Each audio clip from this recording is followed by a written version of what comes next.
In today's video, I'll show you on how to place a pin on Messenger. Go ahead and open the app. Then select the three dots in the left-hand corner. Next, hit the settings icon. Now, scroll down till you see privacy and safety.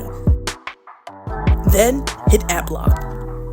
There's a description underneath this, and it says, require Face ID or your passcode to unlock Messenger.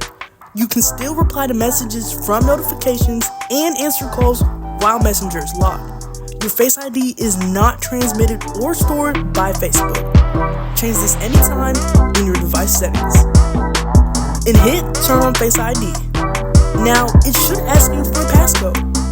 You can select when you want this required Face ID. So, when I open up the app, it'll ask me to type in my password. And there you go. And that's how to place a pin on Messenger.